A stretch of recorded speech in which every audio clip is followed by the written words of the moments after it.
Hello friends, composition scheme last session में हम लोगों ने कुछ देखा था और वो था एक्ट सेक्शन 10 के बारे में बात की थी, डिटेल में डिस्कशन किया था।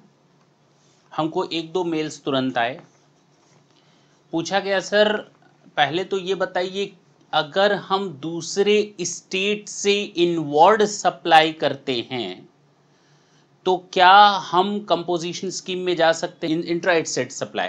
तो अब अगर इंट्रा स्टेट सप्लाई की बात करते हैं तो वहां पर क्या अगर हम इंट्रा स्टेट सप्लाई तो करते हैं लेकिन माल मैंने किसी दूसरे स्टेट से बाय किया तो क्या वहां हम कंपोजिशन स्कीम में जा सकते हैं? Yes, till now it is okay कि हाँ अगर आपने किसी दूसरे स्टेट से माल खरीदा है और आप केवल इंट्रा स्टेट सप्लाई आउटवर्ड करते हैं तो आप कंपोजिशन स्कीम में जा सकते हैं। सबसे बड़ी प्रॉब्लम जो थी एक ये सॉल्यूशन निकला।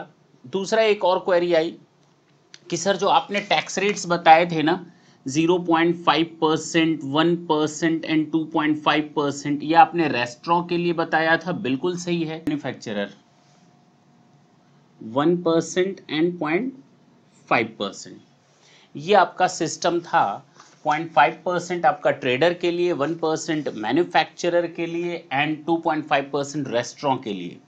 तो क्या सर दैट इज ओके? हाँ, इफेक्टिव रेट ये 2% हो जाएगा क्योंकि हम जो लॉ पढ़ रहे हैं ना वो CGST एक्ट पढ़ रहे हैं। क्या स्टडी कर रहे हैं?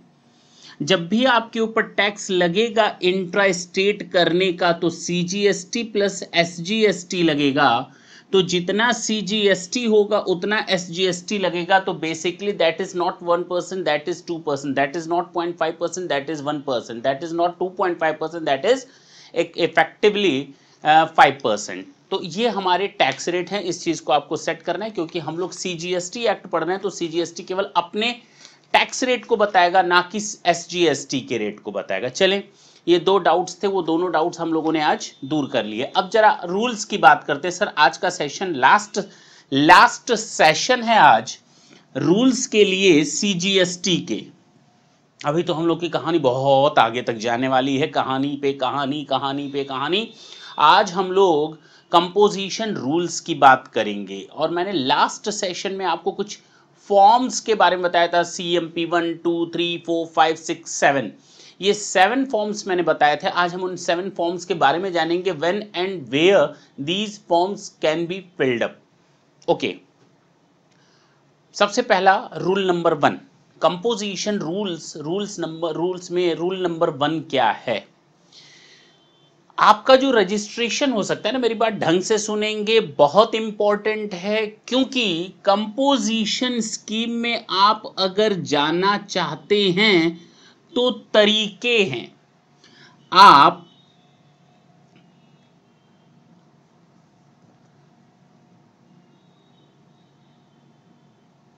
माइग्रेशन से जा रहे हैं। अच्छा, माइग्रेशन, आपने अपना रजिस्ट्रेशन, आप पहले जैसे आज की डेट में हम सर्विस टैक्स में रजिस्टर्ड हैं, आज की डेट में हम वैट में रजिस्टर्ड हैं। मैं एक बिजनेसमैन हूं, मैं वैट में रजिस्टर्ड हूं।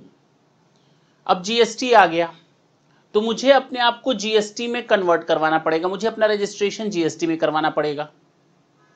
और GST में कन्वर्जन कराने के लिए मैं जब इस वैट से GST में जाऊंगा, इसको कहा जाएगा माइग्रेशन। तो migration from existing law to the GST law हो सकता है ना, पक्की बात है ना जी।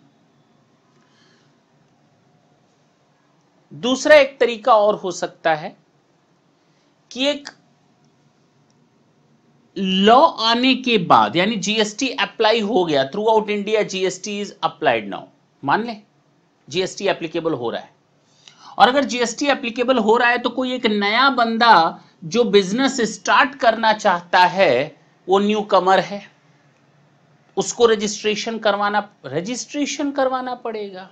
देखते, वो न्यू कमर है, वो पहली बार आ रहा है लेकिन आते आते कहता है कि मुझे तो कंपोजिशन स्कीम में जाना है। हो सकता है, ये हो गया। तीसरा, एक ऑलरेडी जीएसटी रजिस्टर्ड पर्सन हो सकता है और उसकी सेल कम हो गई है, 50 लाख तक आ गई है, पहले 80 लाख थी, तो he was following all the rules and regulation regarding the ITC and all these things, he was complying all the rules and regulation, but now his sales comes down to below 50 lakhs, तो अब वो composition scheme में जाना चाहता है। तो तीन तरीके हो गए, एक तो माइग्रेशन से जो जीएसटी में जा रहे हैं, now they just want to avail the benefit of composition scheme. दूसरा, एक नया नया बंदा जीएसटी में कदम रख रहा है, GST throughout India applicable है और except Jammu and Kashmir with some circumstances, वो देखा जाएगा। फिलहाल हम ये मानते हैं जीएसटी पूरे देश में लागू है और एक बंदा जीएसटी में रजिस्ट्रेशन कराता है और जीएसटी में रजिस्ट्रेशन कराता है तो डायरेक्टली कहता है भैया मेरी सेल तो अभी पता ही नहीं है, लेकिन हाँ 20 लाख से ऊपर होगी, 30 लाख से ऊपर होगी, लेकिन 50 लाख के अंदर मैं चाहता हूं कि मुझे कंपोजिशन स्कीम में बेनिफिट मिले। चलो ये इसके लिए प्रोविजन आ गया। तीसरा, ऑलरेडी रजिस्टर्ड एक बंदा है, ऑलरेडी रजिस्टर्ड एक बंदा है, अब वो कंपोजिशन स्कीम में आना चाहता है, then he can avail the benefit of the composition scheme. Yes, तो वर्ड चुन चुन कर रखे गए हैं। When you will read the law rules, then you will come to know that how they are making or framing the law, बिल्कुल different जबान हो जाती है। जरा देखें उसका उदाहरण। अगर मैं कंपोजिशन स्कीम के रूल नंबर 1 के पहले पॉइंट की बात करूं तो मैंने आपको लिखवाया है any person, any person underline कर लेंगे, any person who has been granted registration on a provisional basis, okay, under registration rules 16, under registration rules 16। तो जब हम रजिस्ट्रेशन के रूल्स पढ़ेंगे ना तो ये तो पक्का हो गया 16 से ज्यादा रूल्स हैं, यानी कि 1 2 3 4 5 6 7 8 9 10 11 12, तो 16th रूल्स को जब हम देखेंगे तो हमें ये समझ में आएगा कि वो माइग्रेशन से रिलेटेड है। हम इसकी बात कर रहे हैं, माइग्रेशन से रिलेटेड है। किससे रिलेटेड है? माइग्रेशन जी। तो यहां पर अगर आप अंडरलाइन कर लें रूल 16 और उसके ब्रैकेट में लिख दें साइड में माइग्रेशन रूल, तो आपको ये समझ में आ जाएगा, माइग्रेशन रिलेटेड रूल, तो आपको ये समझ में आ जाएगा कि हम यहां किस एसएससी की बात कर रहे हैं। हम उस एसएससी की बात कर रहे हैं जो इस एक्ट के आने के पहले, इस एक्ट के प्रोविजंस के लागू होने के पहले, क्लियर वर्ड ये हुआ, इस एक्ट के लागू होने वाले दिन के पहले, यानी अपॉइंटेड डे। कौन सा डे? Appointed day. और अपॉइंटेड डे का मतलब होता है the day in which the rules and regulation of this act will enforced. और हम बात कर रहे हैं उस अपॉइंटेड डे के जस्ट एक दिन पहले, कुछ दिन पहले, 3 महीना पहले, अगर कोई बंदा लोकल सेल्स टैक्स में, लोकल टैक्सेस अथॉरिटीज में रजिस्टर्ड था, now he has to migrate himself और herself in a GST format, तो उसके लिए बनाया गया rule 16 under the registration rule. Is it clear? तो रजिस्ट्रेशन रूल में वो माइग्रेशन के बारे में बताया गया, how to migrate from the existing law to the GST law. अब समझ में आया किसके लिए बात कर रहे हैं? सबसे पहले हम इसकी बात कर रहे हैं। तो पहला point, any person who has been granted registration on a provisional basis, rule registration rule 16(1) who opts to pay under section 10 under this act shall electronically file an, underline कर लेंगे, मैं वर्ड बोल रहा हूं, अंडरलाइन कर लेंगे, intimation. मैंने word use किया इंटीमेशन। वर्ड क्या यूज किया? इंटीमेशन। सर आप ये इतना एम्फेसाइज क्यों करते हैं किसी वर्ड पे? वो इसलिए क्योंकि आने वाले समय में आपको समझ में आएगा मैंने इंटीमेशन पर क्यों अंडरलाइन करवाई और मैंने एनी पर्सन पर क्यों अंडरलाइन करवाया। Is it clear? Now they have to file electronically under the either themselves or by using the facilities of the facilitation centers।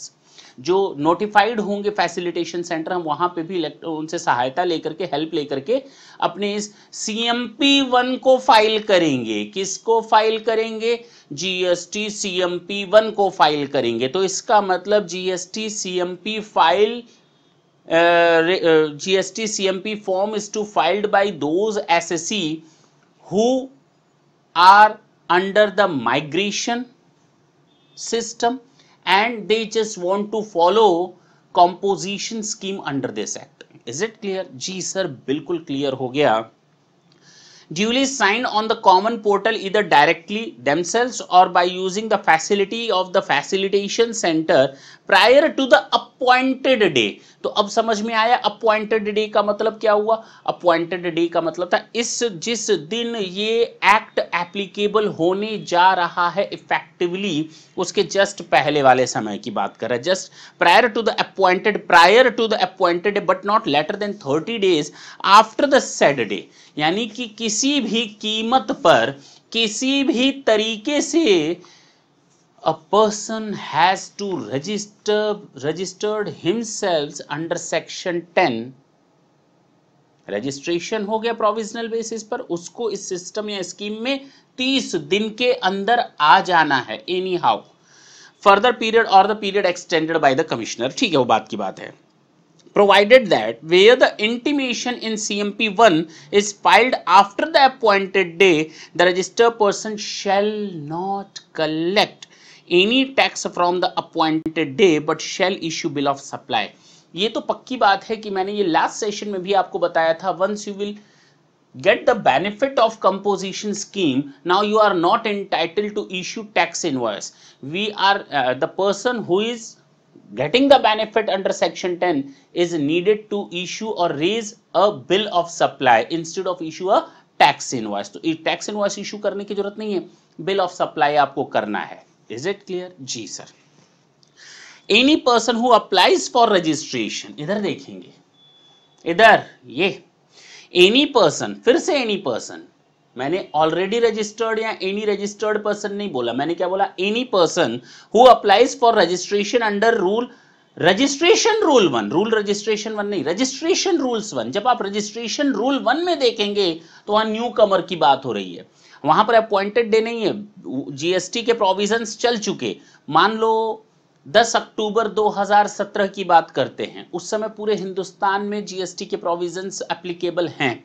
अब अगर उस समय एप्लीकेबल है और कोई बंदा बिजनेस करना चाह रहा है तो क्या वो रजिस्ट्रेशन जीएसटी में नहीं कराएगा? बिल्कुल। क्या वो माइग्रेशन में आ रहा है? नहीं सर, वो तो बिल्कुल नए का बंदा है, तो हम उसकी बात कर रहे हैं। Give an option to pay tax under section 10 in part B. अब जब कोई बंदा रजिस्ट्रेशन करवाता है तो ध्यान देंगे वो सबसे पहले REG 01 में जाता है, REG 01 का फॉर्म भरता है, रजिस्ट्रेशन फॉर्म 1 भरता है। उसके 2 पार्ट होते हैं। जब वो रजिस्ट्रेशन का फॉर्म फिलअप करता है, पहली बार रजिस्टर्ड हो रहा है ना, यहाँ तो माइग्रेशन का सिस्टम था। जब वो पहली बार रजिस्ट्रेशन का फॉर्म भरता है तो रजिस्ट्रेशन 01 फॉर्म भरता है, और उसके 2 पार्ट होते हैं, part A and part B. Part A में वो अपनी ईमेल आईडी, फोन नंबर, ये सब रजिस्टर करवाता है, और उसके बाद पार्ट बी में उसको एक मौका मिलता है। ढंग से देखेंगे, any person who applies for registration under registration rule 1 may give an option to pay tax under section 10 in part B of GST REG 01। तो रजिस्ट्रेशन का फॉर्म नंबर 01 का जो सेकेंड पार्ट है, पार्ट बी, अंडरलाइन कर लेंगे part B, उसके through वहां पर उसको एक ऑप्शन दिया जाएगा। आप आ रहे हैं, आपका रजिस्ट्रेशन होने जा रहा है जीएसटी में, क्या आप कंपोजिशन स्कीम में जाना चाहेंगे? क्या आप टिक कर लेंगे यस, आप वहां क्लिक कर देंगे यस, बात खत्म। That is more than sufficient. Now you have intimated automatically which shall be considered as an intimation। अभी मैंने बोला ना ऑटोमेटिकली मान लिया जाएगा, आपने इंटीमेट कर दिया, which shall be considered as an intimation to pay। Word use किया, which shall be considered as an intimation to pay tax under the said section। अब समझ में आया? अरे बोलो ना हाँ जी, बोलो हाँ, समझ में आया। 2 पॉइंट तो बहुत अच्छी तरीके से समझ में आ गए। अगर हम पहली बात करते हैं तो माइग्रेशन के थ्रू आ रहा है, प्रोविजनल रजिस्ट्रेशन होता है, और माइग्रेशन के रजिस्ट्रेशन के लिए जो रूल बने हैं वो रजिस्ट्रेशन रूल में 16th रूल है। वहां आप जाए, you will get each and everything over there, how to migrate from the existing provision to the GST provision. Is it clear? जी सर। तो वहां पर बताया गया है रजिस्ट्रेशन का तरीका, आपको ईमेल रजिस्टर करवाना पड़ेगा, आपको अपना फोन नंबर रजिस्टर करवाना पड़ेगा, प्रोविजनल आईडी वगैरह से आप लॉगिन कर सकते हैं, फलाना फलाना जी। और तुरंत मैं ये भी बता दूं, जब आप वहां रूल्स पढ़ेंगे ना, रजिस्ट्रेशन रूल, तो आपके ऊपर रजिस्ट्रेशन 25, 26, 27 तुरंत आपको एक रजिस्ट्रेशन प्रोविजनल बेसिस पर एक जीएसटी सर्टिफिकेट मिल जाता है 26 में। रजिस्ट्रेशन सर्टिफिकेट 26 में मिल जाता है, होप सो 25 या 26, इतना याद नहीं, लेकिन हाँ मुझे लगता है कि 26 में है। उसके बाद आपसे कुछ डिटेल्स मांगी जाती हैं, पूछताछ की जाती है, तो पीछे जाते हैं, 25 में आपको रजिस्ट्रेशन सर्टिफिकेट मिल जाता है। 27 में डिक्लाइन या रिजेक्शन ऑर्डर हो जाता है रजिस्ट्रेशन का, 27 जो रजिस्ट्रेशन होता है, ठीक है, फिलहाल वहां पर जाकर देखेंगे, अभी हम रजिस्ट्रेशन की बात नहीं कर रहे हैं, हम तो अभी बात कर रहे हैं कंपोजिशन स्कीम की। तो कहने का मतलब यह है, माइग्रेशन वाला हो गया, माइग्रेशन वाले ने सीधे सीधे वहां पर प्रोविजनल आईडी वगैरह से अपना लॉगिन किया और उसने CMP 01 भर दिया, बात खत्म। दूसरा, क्योंकि ऑलरेडी रजिस्टर मान लिया जाता है ऐसे बंदे को, जो वहां से यहां शिफ्ट हो रहा है, तो उसका GSTN प्रोविजनल बेसिस पर आ जाता है। उसके बाद उससे पूछताछ की जाती है, जो भी होता है, REG 25, REG 26, 27 है, उधर मैं अभी नहीं जाना चाह रहा। उसके बाद उसको प्रॉपर रजिस्ट्रेशन 06 मिलता है, यानी कंप्लीट। वहां तो उसको प्रोविजनल रजिस्ट्रेशन मिलता है और जीएसटी प्रोविजनल अलाउ होता है माइग्रेशन वालों को, और उसके बाद कंप्लीट जब पूछताछ हो जाती है तो उसके बाद उनकी कंप्लीट एक प्रॉपर सर्टिफिकेट मिलता है, REG 06। वो परमानेंट रजिस्ट्रेशन सर्टिफिकेट होता है जो डिपार्टमेंट इश्यू करता है। वो हमें जो भी REG 01, 2, 3, 4, 5 जितनी भी चीजें मैं बोलता हूं, CMP 1, ये सब आपके वेब पोर्टल पर मौजूद रहेगा। Is it clear? जी सर, बिल्कुल क्लियर है, इसमें कोई दिक्कत? नो सर, इसमें कोई दिक्कत नहीं है। मैं फिर आगे बढ़ता हूं। 2 पॉइंट हम लोगों ने डिस्कस कर लिए, पहला माइग्रेशन वाला, और दूसरा नया SSC अगर आता है तो वो REG 01 भरता है, पार्ट ए में सारी अपनी इंफॉर्मेशन को रजिस्टर करवाता है, और पार्ट ए में रजिस्ट्रेशन अपना करवाने के लिए सारी इंफॉर्मेशन भरता है, और पार्ट बी में वो अपने एसेंट देता है कि yes I am very much interested to go with composition scheme. तो पार्ट बी, यहां पर वर्ड लिखा है in part B of form REG 01। Is it clear? जी। हम बात कर रहे हैं अब जो तीसरा पॉइंट आ रहा है, ऑलरेडी रजिस्टर, और जरा देखें तो तीसरा पॉइंट वहीं से स्टार्ट भी होता है। देखो कितना बड़ा मायने है।